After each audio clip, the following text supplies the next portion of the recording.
अस्सलाम वालेकुम।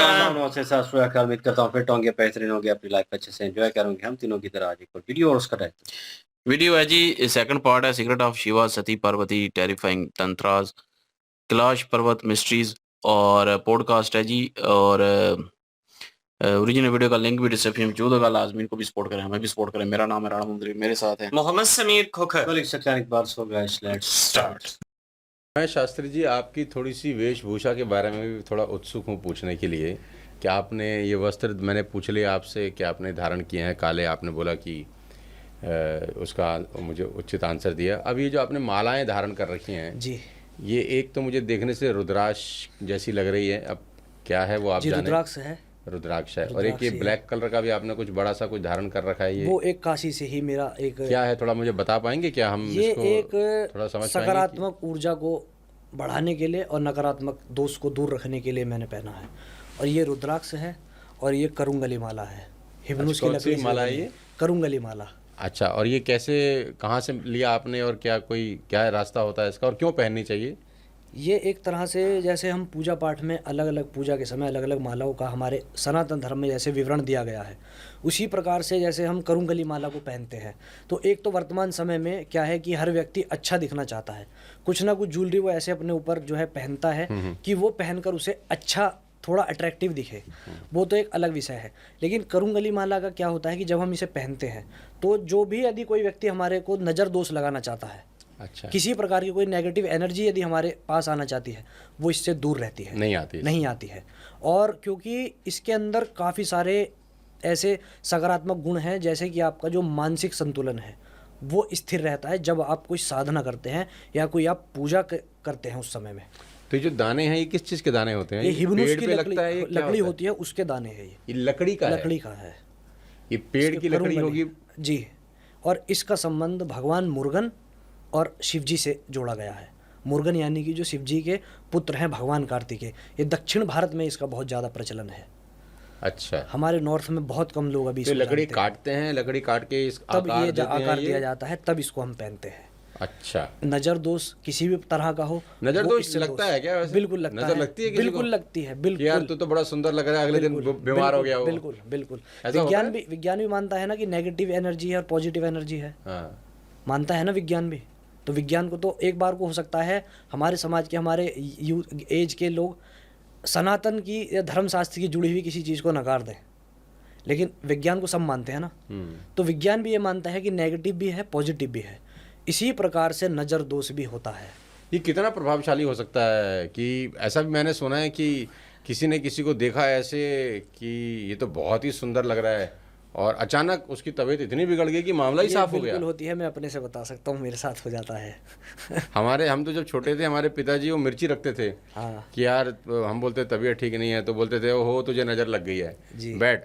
तो वो 7 मिर्ची ली, वो डंडी वाली मिर्ची, घुमा और के। घुमाई, फिर उसको जला दी तो वो मिर्ची में स्मेल नहीं बिल्कुल आती भी थी, धसका नहीं लगता और है। कागज की माफिक वो जल जाती थी पूरी। वैसे मिर्ची आप जलाएंगे तो आप बैठ नहीं सकते। बैठ नहीं सकते। यही देखिए सार है। इसी से आप समझ लीजिए कि जिस मिर्च को आप यदि जलाते हैं वो आपको बैठना मुश्किल कर Possible देगा, ही है ना। नहीं है। यदि यहाँ पे एक भी जल जाए तो सब बाहर भाग जाएंगे, है ना, इतना धुआं उठेगा। लेकिन जब नज़र के लिए उसको उतारा जाता है 7 बार, तब आप देखिए कि हल्का सा भी धसका आपको नहीं लग सकता।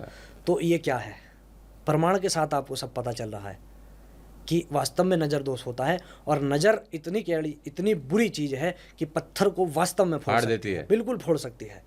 नज़र दोष सच में होता है और केवल भारत में ही नहीं, ऑल ओवर द ग्लोब के लोग इसको मानते हैं। विदेशों में भी नज़र दोष होता है। बस क्या है कि वो लोग, उन लोगों का तरीका अलग है, उन लोगों के देवी देवता अलग हैं, उन करने की रेमेडीज़ अलग हैं, लेकिन होता वहाँ भी है। ऐसा नहीं है कि केवल भारतवर्ष में ही नज़र दोष होता है, और वो लगती सबको है। और ये अच्छे लोगों की भी लग जाती है, ऐसा नहीं कि खाली बुरे लोग होते हैं। माँ बाप की बच्चों को लग जाती है, बड़ा अच्छा लग रहा है, बीमार हो गया शाम तक। देखिए क्या होता है कि काफ़ी बार ऐसा होता है जब कोई प्रेम से भी हो जाता है। जब कोई जैसे बॉडी बनाता है ना, हाँ। जब जिम करते हैं तो काफ़ी बार क्या होता है कि खुद की बॉडी देखकर शीशे में उनको अच्छा सा लगता है कि मतलब अच्छी बॉडी हो रही है, तो खुद की नज़र भी लग जाती है। खुद की भी लग जाती है। तब आप देखेंगे थोड़े समय बाद आपका क्या है कि वर्कआउट के लिए मन नहीं कर रहा है, या पूजन में बैठे हैं तो आपके शरीर में थोड़ा आलस्य भर गया है, खुद की भी नज़र लग जाती है। वो क्या है ना कि इसको एक तरह का मैनिफेस्टेशन भी आप बोल सकते हैं, जैसा आप उस समय सोच रहे हो, है ना। यार अच्छा लग रहा है सब कुछ, कुछ गलत ना हो, वही गलत आपके साथ घट जाता है थोड़ी सी रूप में। वो एक तरह का मैनिफेस्टेशन भी है, जो हम सोच रहे हैं वो वास्तव में हमारे साथ घट भी गया है। तो ठीक है, ये तो आपने बताया, ये मुझे समझ में आ गया, किसी एक पेड़ की लकड़ी का है, जी। नज़र दोष से ये बचाता है। आपने हाथ में मैंने भी कुछ पहना पहन रखा है, ये मोटा यही सा, है, इसी वजह से है ये भी उसी का रूप है। यही करुंगली का बड़ा रूप है। मतलब अच्छा, तो थोड़ा आप बड़ा ये है, 24 घंटा पहन के रखते हैं या इसको उतार नहीं, देते इसको हैं? पहनने का यही नियम है कि इसको जब आप पूजा पाठ करें या कहीं अपनी यात्रा पर हैं तब वो धारण कर लें। सोते समय आप शयन के समय उतार सकते हैं, शौच के समय उतार सकते हैं। जो भी कार्य ऐसा है जो जिसमें हमें इन्हें नहीं पहनना चाहिए तब उतार देना चाहिए। यात्रा पे पूजन के समय हमें इन्हें तो ये कहाँ से मिलता है, आपने कहाँ से खरीदा है? ये मैंने sanatani.in करके एक वेबसाइट अच्छा, है वहाँ जहाँ से से लिया। मुझे ओरिजिनल मैं जब भी खरीदा है वहीं से ही मैंने सब कुछ परचेज किया है। ये sanatani.in। sanatani.in वहाँ से अच्छा। अच्छी मतलब जो है क्वालिटी मैंने खुद मैंने पहना है, तब मुझे कहीं जाकर विश्वास है कि हाँ। और ये original ब्लैक है। वाला जो बड़ा है, ये क्या है? ये काशी से एक मेरे जानकार एक मित्र है, उन्होंने मुझे एक प्रेम स्वरूप भेंट किया था। अच्छा, काशी से? जी, काशी ये का क्या है। लकड़ का है, कपड़े ये का है? धागा है। अच्छा, धागे धागा की है भी ये। अच्छी माला है। हाँ, ये भी नजर दोष के लिए ही, और एक सकारात्मक क्या है ना कि मैं आपको बताता हूँ तो आपको लगती है नजर? जी। हाँ? अच्छा, कहते हैं काला टीका लगाओ तो नहीं लगती, आपके तो पूरे वस्त्र भी काले देखिए क्या हैं, नजर उस रूप में नहीं, जैसे कि क्या है ना कि मेरी शुरू से ही एक रुचि, मैं ज़्यादा क्यूरियस रहता हूँ मंदिर से अधिक शमशान की तरफ जाने के लिए। अरे बाप रे बाप। मंदिर में मुझे जाकर अनुभूति इतनी नहीं होती है मसान नाथ की, अच्छा, जितनी मुझे जो शमशान घाट में की तरफ होती है। जाकर होती है। इसीलिए वहाँ जाकर बहुत सी व्यवस्थाएं ऐसी होती हैं कि जो आपको तो शमशान की कुछ ऐसी बात बताओ जो लोगों को ना पता हो। आपके साथ आज हम बैठे हैं तो कुछ ऐसी जानकारी भी तो मिलनी चाहिए ना जो साधारण आम मानस में है नहीं। क्योंकि बीच में अभी मैं सुन रहा था मोरारी बापू को, उन्होंने एक शादी कराई शमशान घाट के अंदर। देखिए, एक मत है लोगों का कि जैसे एक लोकाचार में, जैसे हम कहीं शमशान में गए हैं, किसी का दाह संस्कार किया है, वहां से आए स्नान जरूर करते हैं, स्नान करते हैं, है ना, अशुद्ध हो गए, लेकिन किसी को इसके पीछे का एक साइंटिफिक रीजन नहीं पता कि हम स्नान क्यों करते हैं। आपने सुना है कपाल क्रिया होती है। हाँ, वो खोपड़ी वाला ब्रह्मांड फटता है ना। ये कपाल भ्रमरंध्र बोलते हैं इसको। सारा केंद्र ये है हमारे शरीर का। तो जब ये हमारा भ्रमरंध्र कपाल क्रिया के समय जब फटता है, इसमें से आपने देखा होगा आवाज आती है, अगर यदि कोई ऑब्जर्व करता है तो उस भ्रमरंध्र में से, कपाल में से ऐसे तत्व निकलते हैं जो आपके मेरे शरीर को उस समय कहीं काफ़ी हद तक गिरा सकते हैं, बीपी भी फ्लक्चुएट कर सकते हैं हमारा। अच्छा, तो इसलिए उस तत्व का कोई प्रभाव हमारे शरीर पर ना हो, हम इसलिए आकर स्नान करते हैं। ऐसा नहीं कि शमशान कोई अशुद्ध भूमि है, कोई हमारे पीछे चिपट जाएगा इसलिए हम स्नान करते हैं। यदि जो वो शमशान अशुद्ध स्थान होता तो मसान नाथ वहाँ क्या कर रहे हैं? अशुद्ध स्थान पे भगवान क्या कर रहे हैं फिर वहाँ अपनी भगवती उमा अपनी शक्ति के साथ? बताइए आप क्या कर रहे हैं? जो लोग बोलते हैं कि शमशान एक अशुद्ध स्थान है। शिव महिम्न स्तोत्र आपने शायद सुना हो। पुष्पदंत महाराज एक भगवान शिव जी के बहुत बड़े भक्त हुए हैं, पुष्पदंत। तो उन्होंने एक अपने शिव महिम्न स्तोत्र में एक स्तुति गाई है कि मैं गा के सुनाता हूँ आपको, है ना। श्मशाने स्वाक्रीडा स्मरहर पिशाचा सहचरा चिता भस्मालेपा सृगपि नृकरोटी परिकरा। इसका मतलब क्या है? श्मशाने स्वाक्रीडा पिशाचा सहचरा, भगवान शिव अपने सहचरों के साथ शमशान घाट में क्रीड़ा करते हैं। अच्छा। और उनका जो भस्म है, जो उनका अंगराग है, वो उनका भस्म उनका श्रृंगार है, जो चिता की भस्म अपने शरीर पर लगाए हैं। तो उसके लिए क्या कहा गया है कि वो स्वरूप उनका अमंगल सा दिखता हुआ भी स्मरण करने वाले के लिए मंगल में साबित हो जाता है।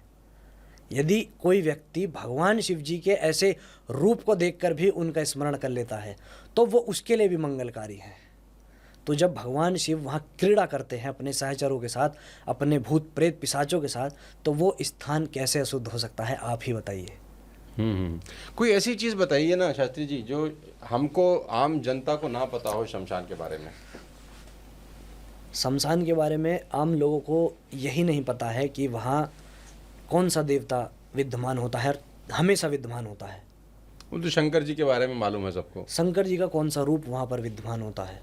क्या वो शक्ति सात्विक होती है या तामसिक होती है, या जो मंदिर में जिसका तेज ज़्यादा है या शमशान में उसका तेज ज़्यादा है।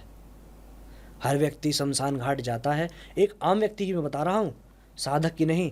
आम व्यक्ति क्या करते हैं, महिलाएं जाती नहीं हमारे सनातन धर्म में, जी जी। पुरुष जाते हैं, गए, दाह संस्कार हुआ, हाथ धोए और आ गए। वो कुछ उस समय वहाँ करते हैं? नहीं, कुछ नहीं महसूस करते हैं कुछ? कुछ भी नहीं करते।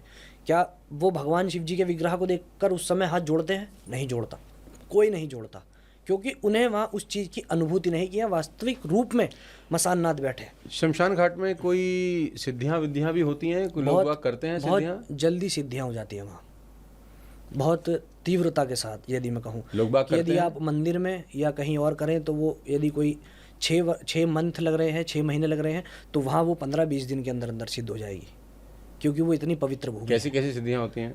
काफ़ी सारी हैं, शमशान में होती हैं। जैसे कि आप भैरव उपासना करते हैं लोग, भैरव उपासना, भैरव की साधना करते हैं। अच्छा। और क्योंकि भगवान शिव जी का जो उग्र रूप है वो भगवान भैरव है, अच्छा, जो काशी के कोतवाल भी कहे गए हैं। भगवान शिव जी का जो उग्र एकदम रूप है, जो मृत्यु को भी जीत लेता है, समय का भी बाप है, समय का भी काल है, समय को भी जीत लेता है, वो रूप भगवान शिव जी का वहाँ विद्यमान होता है। तो बहुत से लोग रात्रि काल में वहाँ पर साधना भी करते हैं। लेकिन वर्तमान समय में क्या है कि जो मोस्टली जो शमशान घाट हैं, संध्या के पश्चात उन्हें बंद कर दिया जाता है, इसी कारण से, ताकि सिद्धि ना कर सके, सिद्धि कोई ना कर सके, कोई गलत कार्य ना कर सके। गलत कार्य भी होते हैं? बिल्कुल होते हैं। जैसे कि किसी की चिता जल रही है और कोई व्यक्ति आकर वहाँ अपना कोई अनुष्ठान कर रहा है, अपना अनुष्ठान मतलब? कर रहा है कि कोई सिद्धि करने लगा है उस जलती हुई चिता पर, उस शव के ऊपर, उस शव के ऊपर। तो जो व्यक्ति वहाँ शमशान का होल सोल है, सब देख रहा है, उसकी जिम्मेदारी है ना कि पूरा हमारा जो एक समाज आकर जलाकर गया है एक मृत को, कि पूरा उसका जो शरीर है पूरा सुबह तक जल जाना चाहिए। लेकिन उसी बीच में यदि कोई वहाँ थोड़ा सा पीस उठाकर उसका ले जाता है, उसी शव का, तो उसका पाप का भागीदार भी तो वो व्यक्ति है ना, जो वहाँ पर देख शव का पीस उठा के ले जाने से कोई सिद्धि भी होती है? सिद्धि साधनाएं करते हैं ना लोग उन मृत व्यक्ति से भी। वो भगवान को उस रूप में पूजते हैं जब भगवान को एक तामसिक रूप में देखा जाता है।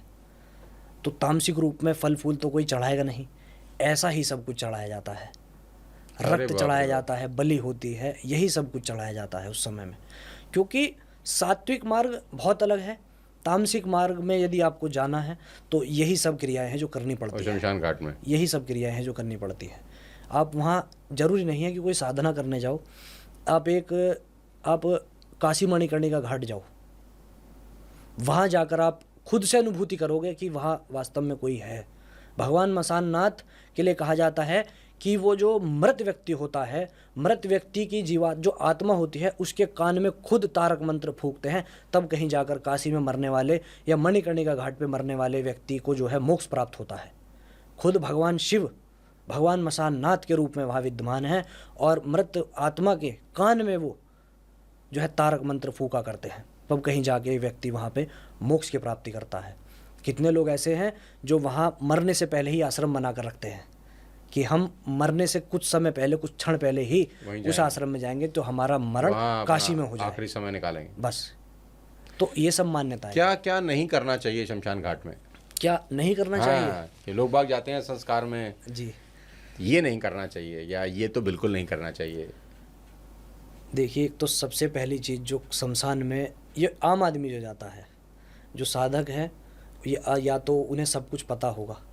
जो एक आम आदमी जाता है वो कुछ इधर उधर का कार्य ना करे वहाँ पे। जैसे कि कोई भी उस समय जब तक वो वहाँ विद्यमान है, कोई ऐसी बात ना करे कि जो भगवान को बुरी लगे, कोई ऐसा आचरण ना दिखाए जो वहाँ पे भगवान को बुरा लगे, कि अपना कोई अहंकार दिखाने लगे।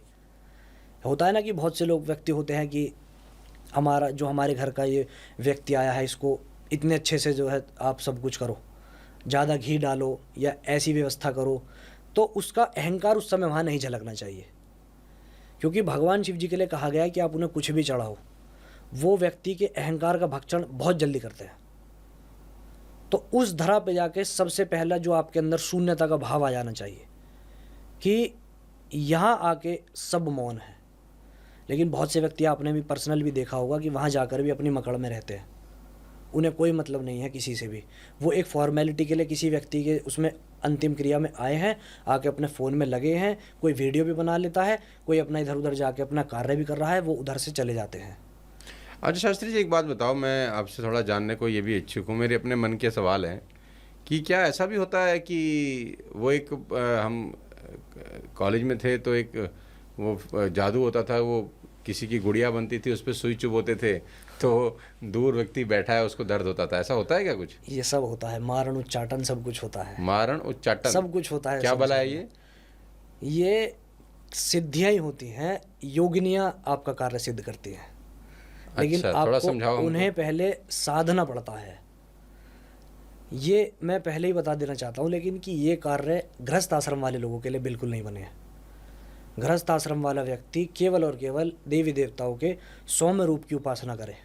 ठीक है। लेकिन जो विरक्त हो चुके हैं इस संसार से, अपने घर परिवार से, वो ही जाकर इस मार्ग में आगे आते हैं, क्योंकि उन्हें ये होता है कि अब हम सब कुछ छोड़ आए हैं। ठीक है। यदि हम इस सिद्धि को करते समय कुछ ऐसा हो गया कि हम मर भी गए, किसी योगिनी ने या किसी शक्ति ने, भगवान के किसी सहचर ने, उस शक्ति के किसी भी गण ने मेरे ऊपर कोई प्रहार भी किया, मैं मर भी गया, तो मुझे कोई दिक्कत नहीं है।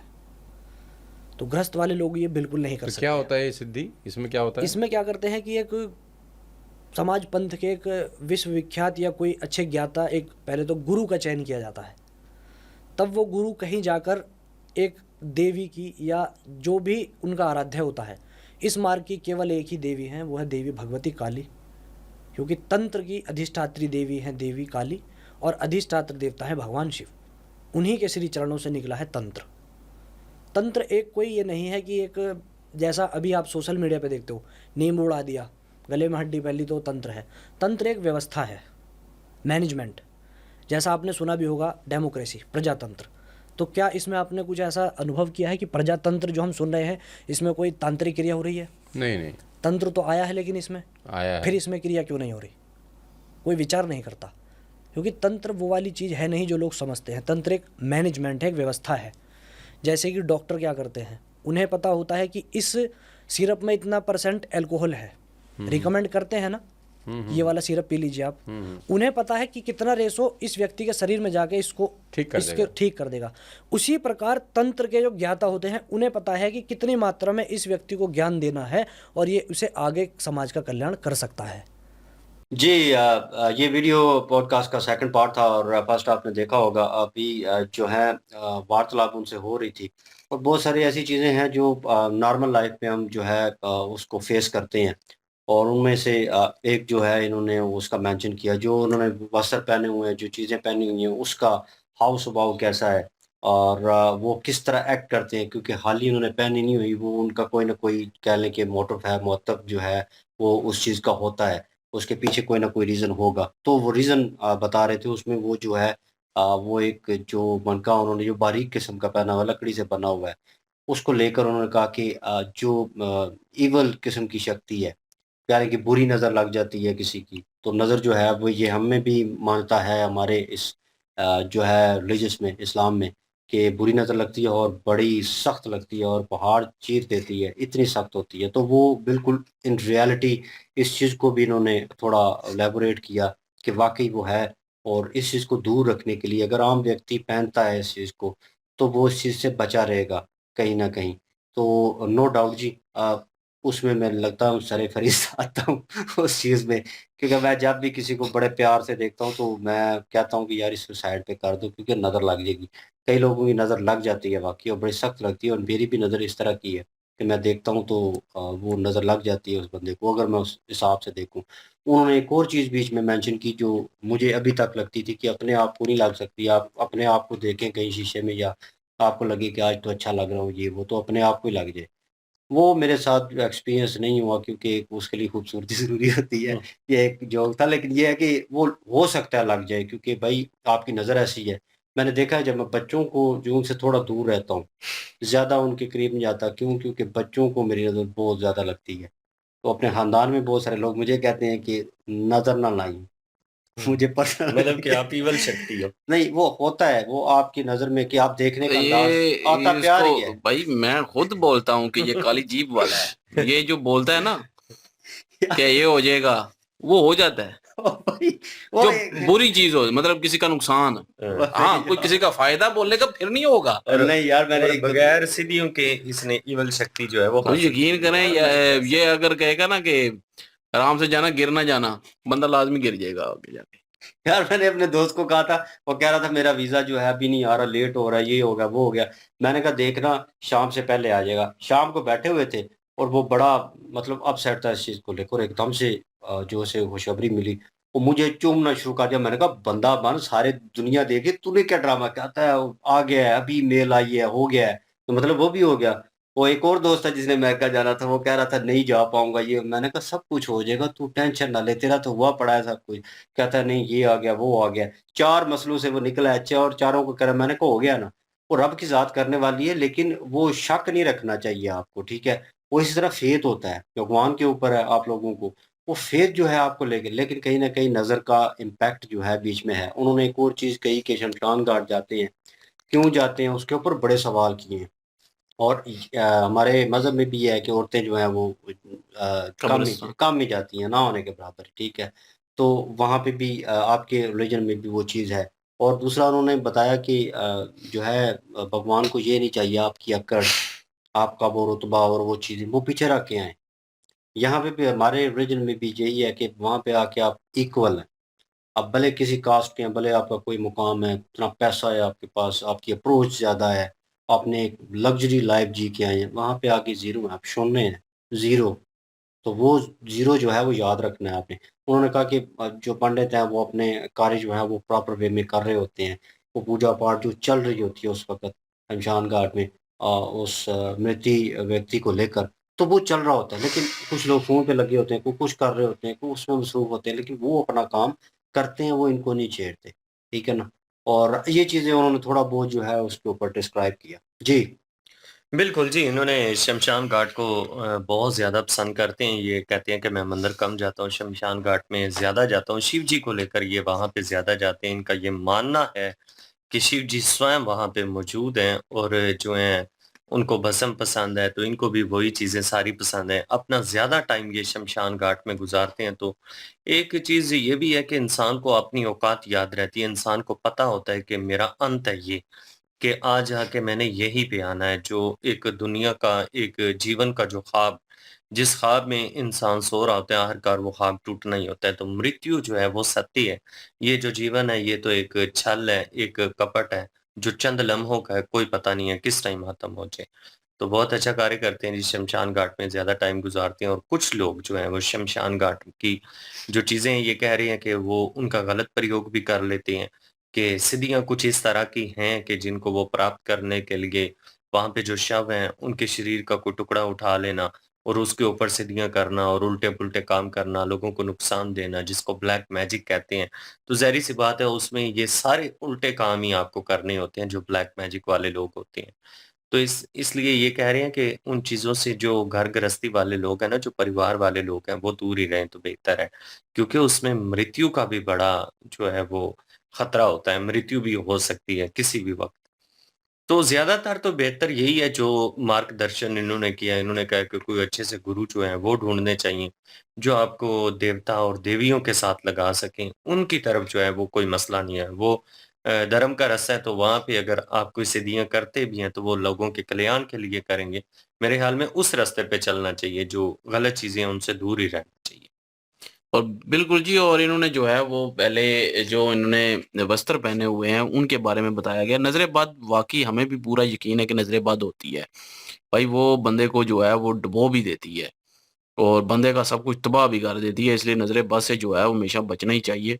और उस पे तो हमें भी जो है वो यकीन है कि वो होती है, और बहुत बुरी लगती है जब किसी को नज़र-ए-बद लगती है। तो ये अपनी बात कर रहे थे कि आपको भी लगती है, तो उन्होंने कहा कि बिल्कुल मुझे लगती है। वाक़ई ये खूबसूरत भी हैं और इनकी जो है वो बॉडी स्ट्रक्चर भी ठीक है। उसके अलावा जो है वो फेस जो है वो भी अच्छा है, तो इनको नज़र लग सकती है और प्यारे भी हैं। और ये है कि जो इन्होंने पहने हुए हैं वो सारी चीज़ें, उनका क्या मकसद है पहनने का, वो उन्होंने बताया कि ये नज़रें बद से मुझे बचा के रखती हैं। बुरी जो शक्तियाँ हैं उनसे जो है वो उनको दूर रखती हैं मुझसे। तो उन्होंने जो है वो बताया भी कि ये क्या पहना हुआ है, लकड़ का बना हुआ है, और उसके बाद रुद्राक्ष की जो है माला वो भी पहनी हुई है इन्होंने। और ये नज़र बद से बचने के लिए, बुरी आत्माओं से जो है वो, बुरी जो शक्तियाँ हैं उनसे बचने के लिए जो है वो इन्होंने, कि इन पे हावी ना हों वो, तो वो जो है इन्होंने पहनी हुई है, वो तो इन्होंने बता दिया और इसका मकसद भी बता दिया। और उसके अलावा शमशान घाट की भी उन्होंने काफ़ी सारे रहस्यमयी जो है वो बातें की हैं, और वहाँ पे जो साधु और जो होते हैं, उनको क्या फ़ील होता है, और जो आम बंदा जाता है उसको तो ज़ाहिर है कुछ भी फ़ील नहीं होता, वो जाता है बस जिस कार्य के लिए वो करके वापस चला जाता है, और उसके बाद शमशान को बंद भी कर दिया जाता है। वही बात के शव के जो हिस्सा है जो, वो ना कोई लेके जाए और उसका गलत यूज़ ना करे, गलत प्रयोग ना करे, तो वो उसका जो पाप है वो उसको भी लग जाएगा जो कोई वहाँ पे मौजूद है बंदा। तो इसलिए जो है वो बंद कर देते हैं, सारे दरवाज़े जो हैं वो सब कुछ बंद कर देते हैं उस वक़्त। और लेकिन मुझे एक चीज़ की जो है वो डाउट भी है बीच में, एंड पे वो तंत्रास के बारे में बता रहे थे, और तंत्र जो होता है और ब्लैक मैजिक, उसमें क्या फ़र्क है? क्योंकि वो जो कह रहे थे ना कि जो सुइयाँ चुभोने वाली वो गुड़िया में तो वो दूसरे बंदे पे हो जाता है, तो उसको तो ज़ाहिर है हम लोग तो ब्लैक मैजिक ही समझते रहे हैं अभी तक। तो इन्होंने जो है वो ये भी कहा है कि वो तंत्राज़ होते हैं और तंत्र होते हैं, और किसी के हित के लिए यूज़ होते हैं, किसी के हित के लिए यूज़ होते हैं। तो वो ब्लैक मैजिक और तंत्राज़ में क्या फ़र्क है, ये भी हमें ज़रूर बताइएगा। और वाक़ई वो एक मेरे ज़हन में एक सवाल आ गया ये। और क्योंकि ब्लैक मैजिक का भी इन्होंने ज़िक्र किया कि वो भी होता है, और जो है वो अच्छाई इल्म भी होता है, जो कि लोगों के अच्छाई के लिए यूज़ होता है। वो तो हमें भी पता है, ब्लैक मैजिक पे हमें भी यकीन है, और दूसरे जो है वो जिसको हम नूरानी इल्म कहते हैं, वो भी हमें उस चीज़ पे यकीन है।